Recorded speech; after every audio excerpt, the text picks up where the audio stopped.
Hello दोस्तों, welcome to RK expert classes. कैसे हैं आप सभी? उम्मीद करता हूं कि आप लोग अच्छे होंगे और अपने अपने स्टडी में लगे होंगे। तो आज की क्लास में आज हम लोग पढ़ने वाला है क्लास 10th के बोर्ड एग्जाम 2024 के लिए साइंस यानी विज्ञान के 30 इम्पोर्टेंट ऑब्जेक्टिव क्वेश्चन। और ये 30 इम्पोर्टेंट ऑब्जेक्टिव क्वेश्चन आपके बोर्ड एग्जाम 2024 के लिए काफ़ी महत्वपूर्ण है। तो आप लोग से रिक्वेस्ट है कि प्लीज़ आप लोग क्लास में अंत तक बने रहिएगा। अगर आप लोग व्हाट्सएप ग्रुप में नहीं जुड़े हैं तो इस नंबर पर मैसेज कीजिएगा, व्हाट्सएप ग्रुप में जोड़ दिया जाएगा, क्योंकि ये सभी का PDF व्हाट्सएप ग्रुप में दिया जाता है बिल्कुल फ्री में। तो चलिए हम बिना देर के क्लास को स्टार्ट करते हैं। चैनल पर नए हैं तो चैनल को सब्सक्राइब कर लीजिए ताकि आने वाला नेक्स्ट क्लास आपके पास जरूर पहुँचे। पहला नंबर क्वेश्चन पूछा गया है कि प्रकाश संश्लेषण होता है। प्रकाश संश्लेषण कब होता है? ए ऑप्शन है दिन में, बी ऑप्शन है रात में, सी ऑप्शन है दिन और रात दोनों में, और सी ऑप्शन है दिन और रात दोनों में, और डी ऑप्शन है इनमें से कोई नहीं।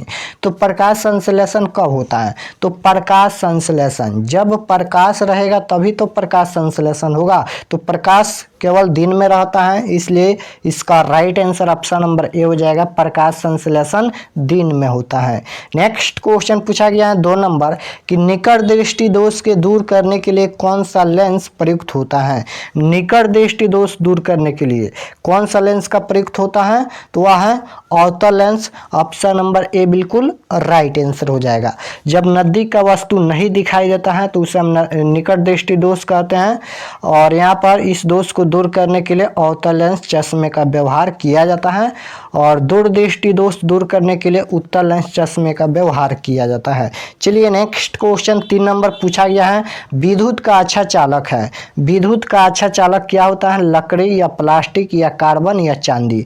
तो विद्युत का सबसे अच्छा चालक होता है चांदी। ऑप्शन नंबर यहाँ पर डी बिल्कुल राइट आंसर हो जाएगा, क्योंकि देखिए अगर हम इसमें विद्युत प्रवाहित करेंगे तो नहीं आएगा, प्लास्टिक में भी नहीं आएगा, कार्बन में भी नहीं आएगा। तो चांदी सबसे अच्छा चालक होता है विद्युत का। ऑप्शन नंबर डी बिल्कुल राइट आंसर हो जाएगा।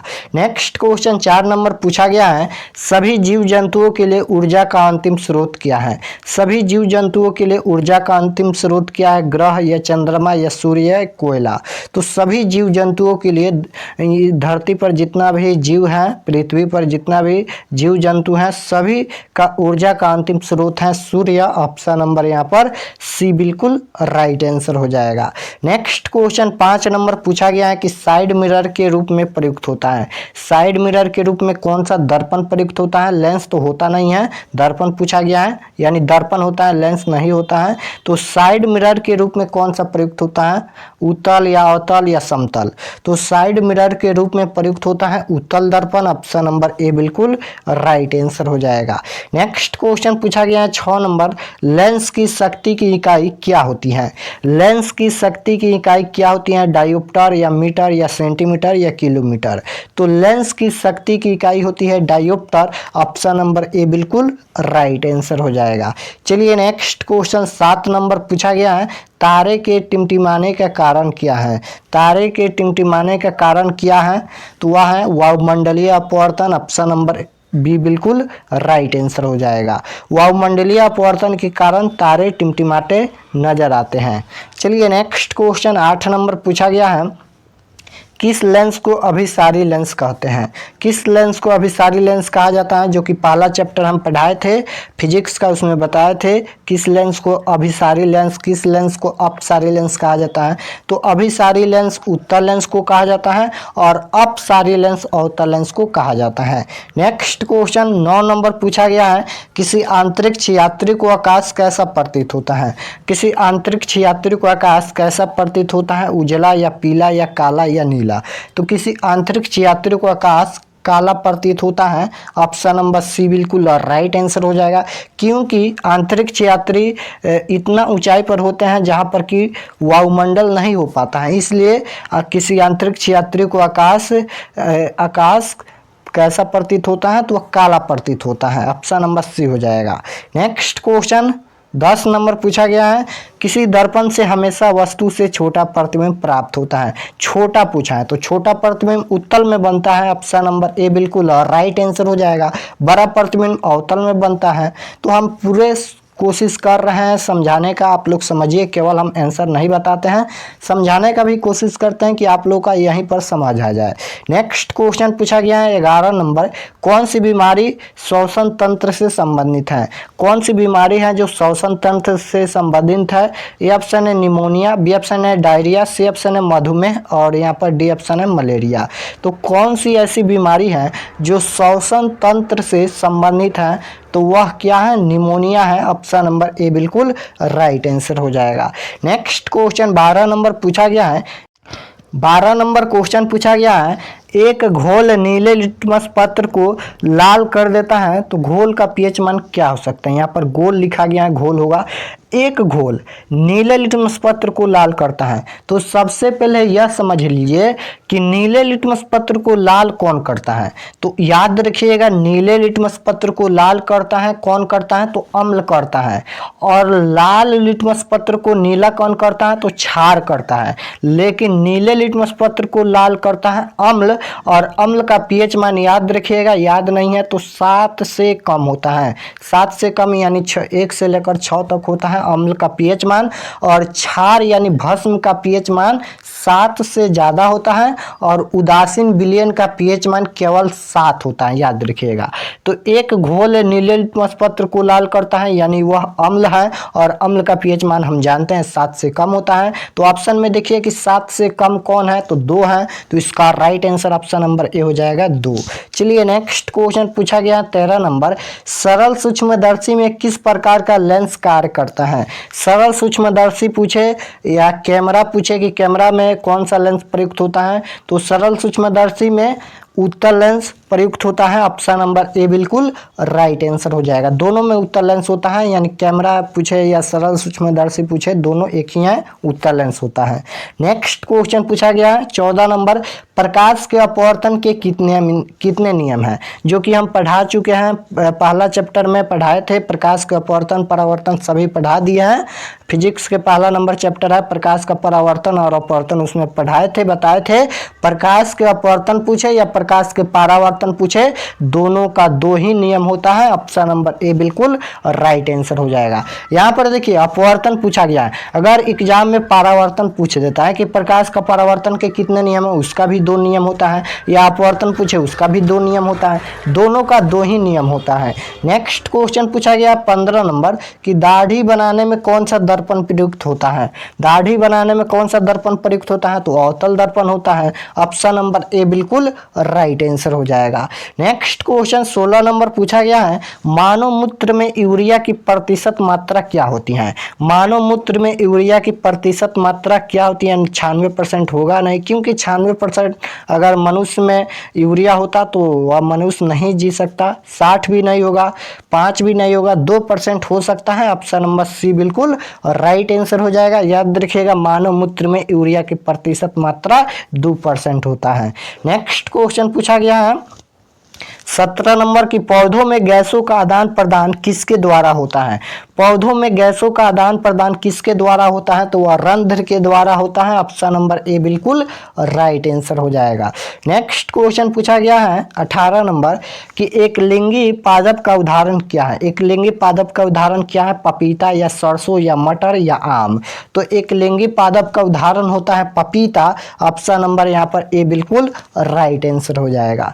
नेक्स्ट क्वेश्चन 19 नंबर पूछा गया है कि प्रकाश संश्लेषण की क्रिया होती है। हम तो जान चुके हैं कि प्रकाश संश्लेषण की क्रिया दिन में होती है, लेकिन यहाँ पर पूछा गया है कि प्रकाश संश्लेषण की क्रिया किस में होती है? तो वह होती है हमेशा हरे पौधों में। ऑप्शन नंबर बी बिल्कुल राइट आंसर हो जाएगा। नेक्स्ट क्वेश्चन पूछा गया है 20 नंबर, पीतल क्या है? पीतल क्या है? धातु है या अधातु या मिश्र धातु या उपधातु? तो पीतल एक मिश्र धातु है। ऑप्शन नंबर सी बिल्कुल राइट आंसर हो जाएगा। नेक्स्ट क्वेश्चन पूछा गया है 21 नंबर, अवतल लेंस का आवर्धन होता है। अवतल लेंस का आवर्धन क्या होता है? तो याद रखिएगा V/U होता है, जो कि ऑप्शन नंबर सी में दिया है। नेक्स्ट क्वेश्चन पूछा गया है 22 नंबर, उदासीन विलयन का पीएच मान होता है, जो कि हम अभी बताए हैं कि उदासीन विलयन का पीएच मान केवल 7 7 होता है, अम्ल का पीएच मान 7 से कम होता है, क्षार का पीएच मान 7 से ज़्यादा होता है। तो इसका right answer option number C हो जाएगा, उदासीन विलयन का पीएच मान 7 होता है। नेक्स्ट क्वेश्चन पूछा गया है, ओम का नियम क्या है। काफ़ी महत्वपूर्ण ये सूत्र है जो कि 2 अंक में भी ये यूज होता है और 5 अंक में भी क्वेश्चन आता है। ओम का नियम सत्यापित करें तो ये सूत्र याद रखिएगा, सूत्र है ओम का नियम का क्या होता है, तो V बराबर आई आर होता है, V बराबर आई आर। ऑप्शन नंबर यहाँ पर ए बिल्कुल राइट आंसर हो जाएगा। नेक्स्ट क्वेश्चन पूछा गया है, अमीटर का प्रतिरोध होता है। अमीटर का प्रतिरोध क्या होता है, छोटा या बड़ा या बहुत छोटा या इनमें से कोई नहीं। तो अमीटर का प्रतिरोध बहुत छोटा होता है, ऑप्शन नंबर सी बिल्कुल राइट आंसर हो जाएगा। नेक्स्ट क्वेश्चन 25 नंबर पूछा गया है, 25 नंबर क्वेश्चन है, किस जीव में हीमोग्लोबिन नहीं होता है। किस जीव में हीमोग्लोबिन नहीं होता है। ए ऑप्शन है मनुष्य, बी ऑप्शन है मक्खी, सी ऑप्शन है पक्षी और डी ऑप्शन है इनमें से कोई नहीं। तो कौन सा ऐसा जीव है जिसमें हीमोग्लोबिन नहीं होता है, तो मनुष्य में तो होता ही है, पक्षी में भी होता है और किस में नहीं होता है, तो यहाँ पर मक्खी में नहीं होता है, यानी जो मधुमक्खी होती है उसमें हीमोग्लोबिन नहीं होता है। ऑप्शन नंबर बी बिल्कुल राइट आंसर हो जाएगा। नेक्स्ट क्वेश्चन 26 नंबर पूछा गया है कि पादप में जाइलम उत्तरदायी है। किसके लिए पादप में जाइलम उत्तरदायी है, वह जल का वहन है। ऑप्शन नंबर ए बिल्कुल राइट आंसर हो जाएगा। नेक्स्ट क्वेश्चन पूछा गया है 27 नंबर, कार्बन क्या है। कार्बन क्या है, धातु या अधातु या उपधातु या मिश्र धातु। तो कार्बन क्या है, तो कार्बन एक अधातु है। ऑप्शन नंबर बी बिल्कुल राइट आंसर हो जाएगा। नेक्स्ट क्वेश्चन पूछा गया है, कोई घोल नीले लिटमस पत्र को लाल कर देता है तो घोल का पीएच मान क्या हो सकता है। वही क्वेश्चन है, शायद 2 बार रिपीट हो गया, तो 2 हो सकता है। ऑप्शन नंबर ए बिल्कुल राइट आंसर हो जाएगा। क्योंकि नीले लिटमस पत्र को लाल कौन करता है, तो अम्ल करता है और अम्ल का पीएच मान 7 से कम होता है। नेक्स्ट क्वेश्चन 29 नंबर पूछा गया है, अम्ल का जलीय विलयन सुचालक होता है। अम्ल का जलीय विलयन सुचालक होता है। सबसे पहले एक क्वेश्चन बन गया यहाँ पर, सबसे पहले एक आंसर और क्वेश्चन से ही बन गया। याद रखिएगा, अम्ल का जलीय विलयन विद्युत का सुचालक होता है। किसके, तो विद्युत का सुचालक होता है, कुचालक नहीं होता है, सुचालक होता है। अगर ऑब्जेक्टिव में पूछेगा कि अम्ल का जलीय विलयन और बराबर दे देगा तो सुचालक होता है, कुचालक नहीं होता है। तो ऑप्शन नंबर ए हो जाएगा। और किसके होता है, तो विद्युत का होता है।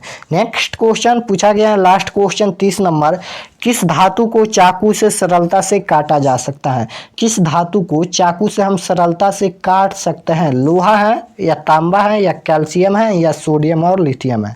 तो सबसे पहले तो लोहा को हम चाकू से नहीं काट सकते हैं, तांबा को भी नहीं काट सकते हैं, कैल्शियम को भी नहीं काट सकते हैं। तो किसे काट सकते हैं, तो वह है सोडियम और लिथियम। क्यों काट सकते हैं, क्योंकि सोडियम और लिथियम बहुत ही मुलायम होते हैं, इसलिए इसे चाकू से आसानी से हम काट सकते हैं। तो ऑप्शन नंबर डी बिल्कुल राइट आंसर हो जाएगा। तो हमने यहाँ पर मैट्रिक बोर्ड एग्जाम 2024 के लिए साइंस यानी विज्ञान के 30 महत्वपूर्ण ऑब्जेक्टिव क्वेश्चन बताए हैं। प्लीज़ आप लोग इसे जरूर से जरूर याद कीजिएगा।